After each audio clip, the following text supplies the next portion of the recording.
We have Grandmaster Matthias Bluebaum on our screen, the candidate, as he meets Andre Schulz from ChessBase and Harry Schack from the Karl magazine.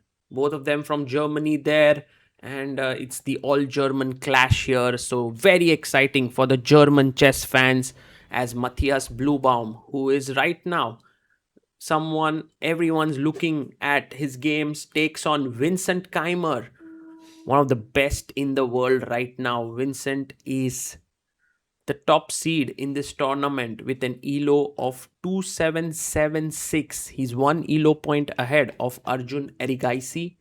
And 2025 has been an incredible year for both these players. We'll see what happens when they clash and face off against each other in Vaikanze here at the Tata Steel Chess Masters. Both of them good friends of each other, as you can see it from those initial moments where they were smiling. But now, once the game begins, it's a big fight. Pawn to c4 by Vincent, e6 played here by Matthias Bluebaum, and now pawn to d4 played by Vincent Keymer. Matthias plays his pawn to d5. We have the queen's gambit declined here. Knight comes out to c3.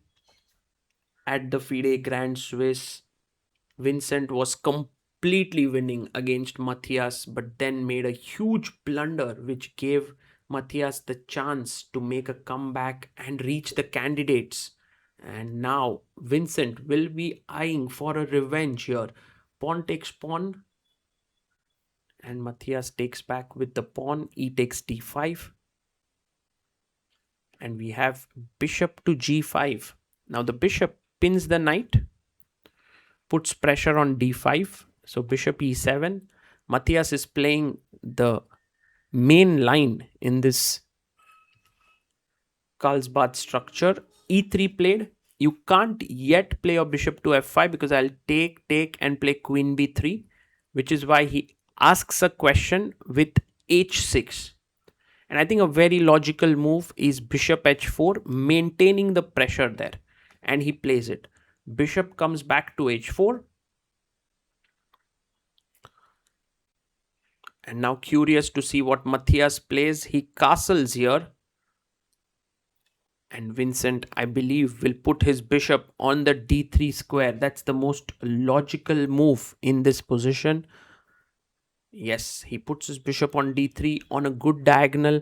Remember that white hasn't castled yet. His king is in the center, so he could at some point start a real attack on the king side with h3 g4. First up is rook to e8, and you can see both players are well prepared. Knight comes out to f3. Well, generally they keep it flexible, either knight e2 or queen c2. Knight f3, Vincent is saying, I don't need to be very subtle. I'll simply castle next, play queen c2. My knight is looking at a good square in the center. Pawn comes up to c6. And now the bishop drops back to g3. You can actually go after the bishop with knight h5, but he goes bg3. Very interesting move here by Matthias. Generally, it's not a big deal to pin this because even if I move my queen, you don't really want to take, like queen b3. You don't really want to take here, and it's not really spoiling white structure because it opens the g file and white can long castle here. So I don't know what the bishop is doing on g4. But Matthias is like, that's okay. I'll play queen b6. If you go knight e5, I'll simply drop my bishop back. Or maybe I'll not even move my bishop. I'll play knight d7. You take here, I'll take back with the knight. Yes, and Vincent says, okay, let's see what you do now. Knight comes to e5. The bishop drops back to e6.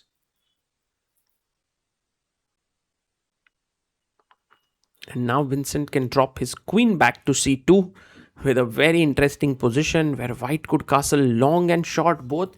But he goes f4 directly. He's going all in, Vincent Keymer here.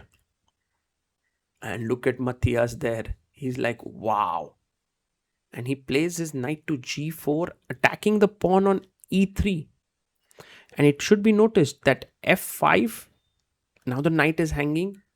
Oh, he's going for it. He's played f5. Wow. And now this gets really wild because knight takes. If you play fe, then there's d3 hanging. So you really need to take this knight back. So with the bishop or with the pawn, taking with the pawn loses the pawn on e3. So bishop takes makes sense. And now you want to move away the bishop to c8 or d7. Because bishop d7 blocks a bit of the knight's path. So he goes back to c8. And essentially what Matthias is saying is that I believe in the position that I have.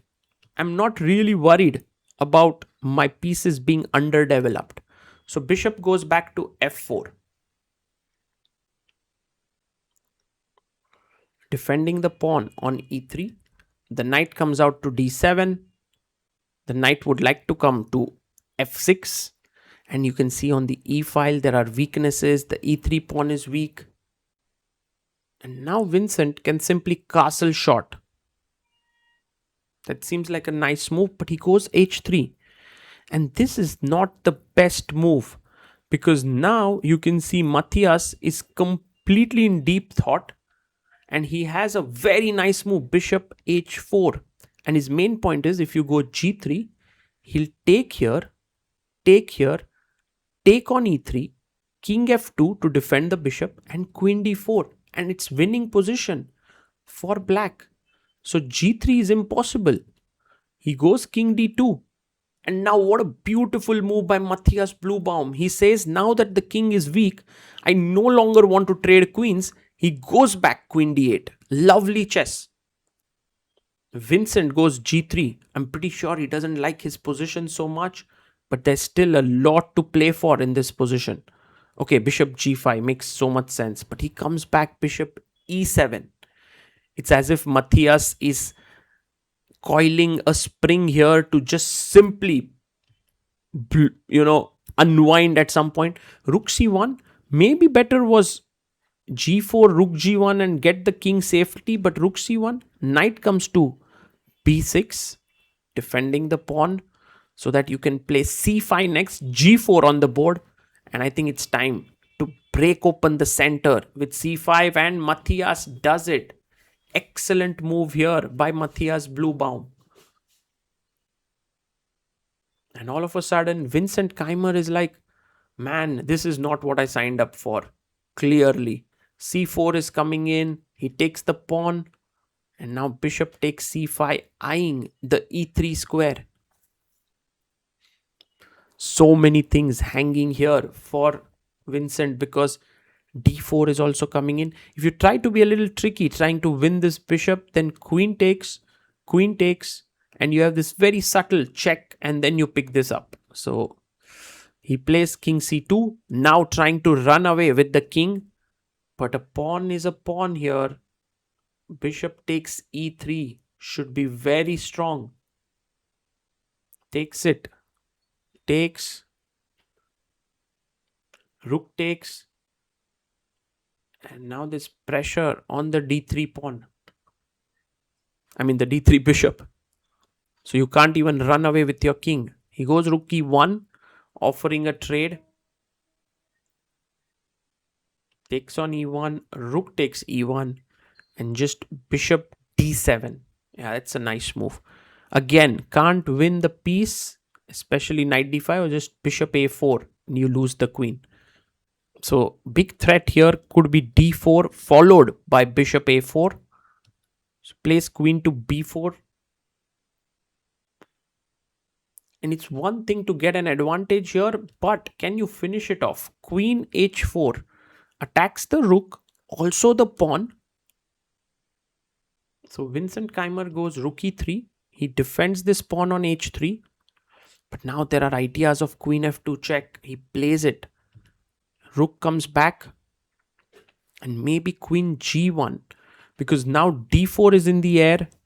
Bishop a4 not to be underestimated. The rook is entering in. He goes rook e7. Vincent is trying to do something in this position here because it's so bad for him right now. I mean, even a move like queen g2 would drop material. Rook c8, a lovely move. King has to go to d2. That's not a safe place for the king at all. Can we now push with d4? Oh, he goes knight c4. Another amazing move. Somehow, Matthias is calculating brilliantly. Takes rook takes taken. Now, b7 is hanging, but there's rook d4 check coming in. And if you go to e2, you'll get toasted with the queen and the rook. So he takes it. But now, I mean, bishop a4, what a lovely move. If you take here, I have queen f2 check, rook e2 check, sorry, queen d4 check, and rook c1 mate. It's mate in 2.